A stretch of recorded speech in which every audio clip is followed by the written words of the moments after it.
Hi friends, how are you?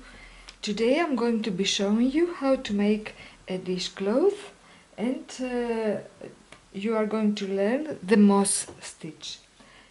Dishcloths are a very pleasant way to learn how to crochet, because they often feature an easy to work with yarn like worsted weight cotton yarn, and they are crocheted in a flat square or a rectangle. They are quick and easy, and you can use them in many ways. You can use them as a fun decor, or as a pot holder, or to get your dishes clean, which is the old way they used. But for nowadays I think it's more a decor in our homes. Anyway, it's a special and nice idea to make a gift from your leftovers. To work this pattern, I get your you are going to need your scissor, a pair of scissors, a cotton yarn in any color you like, in one or two or three different colors, and you need to make a multiple of two or let's say an even number of stitches. To start off, make your slip knot. I used to fold the yarn like this, twist it, and laying it over there, I take this first slip knot, which does not count as a stitch, and you are going to chain. So yarn over and pull through the chain, yarn over, pull through. You are going to chain 38 stitches with your crochet hook, which is a number 5mm crochet hook. I created a square out of these 38 chains, a 9 inches square. So I'll meet you back when you have finished your 38 chains. Once you've made your initial chain, you take care not to twist this chain. So this is the right side of your foundation chain, and you can see clearly these V stitches, and if you turn to the wrong side you can see some lines between the V stitches. This is your wrong side, so you work on the right side of your chain and insert your hook in fourth chain from hook. So count 1, this first loop where the loop of your hook goes from. 1, 2, 3, 4. Insert your hook there and work a single crochet. So we have a turning 3, which counts as your first single crochet and chain 1 space. And from now on you should chain 1, skip next stitch and work a single crochet. Insert your hook, yarn over and pull through. You have 2 loops on hook, yarn over and pull through 2 loops. This is the repetition of your pattern. So chain 1, skip this next stitch, insert your hook in next stitch, yarn over, pull through, 2 loops on hook, yarn over, pull through 2 loops, and the same thing again. Chain 1, skip 1, work a single crochet, chain 1, skip 1, single crochet next. This way you create small holes you cannot see maybe for the moment, and they are not clearly seen because it is a very short stitch, the single crochet. If it was a double crochet you could really clearly see these spaces, these chain 1 spaces. although if you pull a little bit you could see them. And do know that this is the space. In this space on next row we are going to work single crochets. So chain 1, skip 1, single crochet in next stitch, and meet me back at the end of your first row. At the end of my first row I should have 2 stitches left, so chain 1, skip next stitch and work a single crochet in last stitch. And a tip you should know for moss stitch is that at the end of the row we have half the amount of chains in single crochets. So if I chained 38 chains for a foundation chain, I should have 19 single crochets, and counting the first stitch also, the turning chain, I have 19 single crochets. So turn, and from now on you're going to repeat row 2, and we have to chain 2 at the beginning of our row number 2 and work a single crochet there in the first chain 1 space. So at the beginning we have no chain 1 space in between these two, let's say, single crochets. And after this, chain 1 and find the chain 1 spaces and work there single crochet. Chain 1, find the next chain 1 space and work there a single crochet. This is our pattern repeat. End of row 2, you work a single crochet in chain 1 space, chain 1, and we can see clearly 2 single crochets. There is a last chain 1 space in between them. Work there your single crochet, chain 1, and at the very end of the row you can see, if you pull a little bit, that there is this last space that is in between the turning chain and the single crochet. So work there your very last single crochet, your 19th. So in every row we should have the same number of single crochets. I can change color to show you how we do this.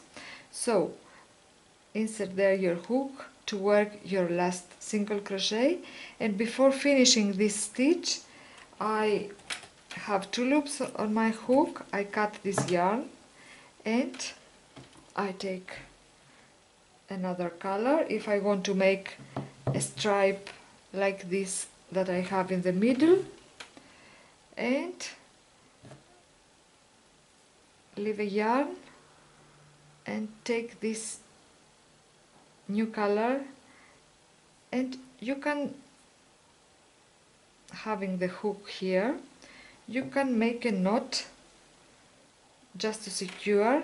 I'm going to unchain this and weave my ends, and with my new color I start the new row. To do this, chain 2, find the very first, it's very near to the beginning, you can see this is my first space, and work there my second, let's say, first chain 2 counts as your first single crochet, and this is the second. They have no chain 1 in between them.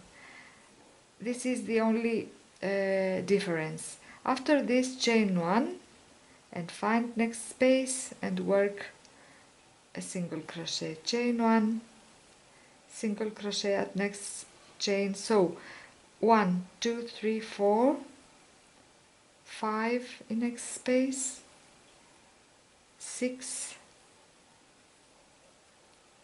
find the space, 7, chain 1, 8, chain 1, 9, chain 1. If you are a beginner, spend some time in finding this space for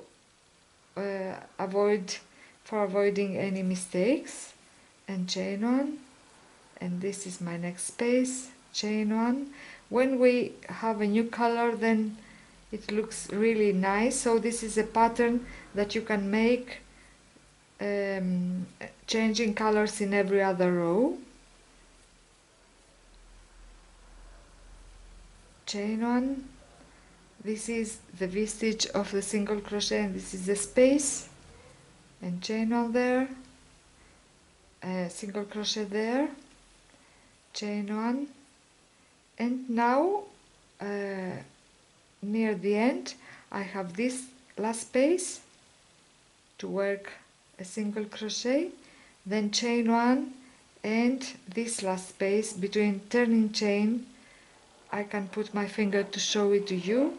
This is a chain 2 and the single crochet, and work there your last 19th single crochet, and this is a row with a new color, and after this you can go on the same thing again. So this is the first. Now in this color you can see very easily the first space, and work there your single crochet, and then our pattern repeat. It's a very nice and easy pattern to repeat, to make even a blanket. If you want, you can use a bigger hook with the same yarn. If you use a bigger hook, then you should have a very nice and more light result. If you want to make a dishcloth, you should make this dense pattern using a normal hook with the yarn I'm using now. I will insert my hook there and add a new color and chain 2 to start my new row. I'm going to come and make my corner when I'm finished with the row. So to work the border, you will single crochet in every stitch, and we have single crocheted in single crochet of previous row, single crochet in chain 1 space. We are not chaining in between single crochets now, so chain 1 in this triangle loop of single crochet of previous row, and single crochet in chain 1 space. So we have more single crochet, we have the double number of this row. We are going to make on this normal row 38 single crochets. So single crochet in single crochet and single crochet in chain 1 space. Just a simple crochet border. This is how it looks. This is the right side, and we can see the V-stitches clearly. This is the back side, the corner. Let's single crochet there, single crochet at single crochet, and in the last space we will make our corner. You work there 3 single crochets in same stitch, 1, 2 and 3. This is the simple thing to do to make a beautiful corner. And then we're going to be working in to the sides of the rows. This is the rows as we work, and now we have the side of our rows. We're going to work 1 single crochet in for every row you see there, and it's a simple thing to do. I don't have more rows now, but remember that you are going to be working 1 single crochet for every row. And this is the border and how it looks in the corner. I hope you love this stitch. You can make too many things. You just remember the tips to make your edges straight and nice, so it's a beautiful rectangle or a beautiful square. Visit my blog. I turn it again into a blogspot.com because I have many problems with Blogger, and the redirecting from blogspot to com was a problem for me. So now my new address is marymarystories.blogspot.com. Please visit this blog of mine to see free written patterns. Thank you very much all for all support. I wish I have explained well the stitch. Don't forget to subscribe to my channel, and don't forget to leave me your comment. Visit my Instagram profile. I'm there as Mary Gracia, M-A-I-R-I, and Gracia, which is my name in Greece, my last name. And you can see my small logo, a small brown circle with a beautiful sheep. This is me. This is Mary Stories, and I'm Mary. Thank you very much. Have a nice time. Crochet and be happy.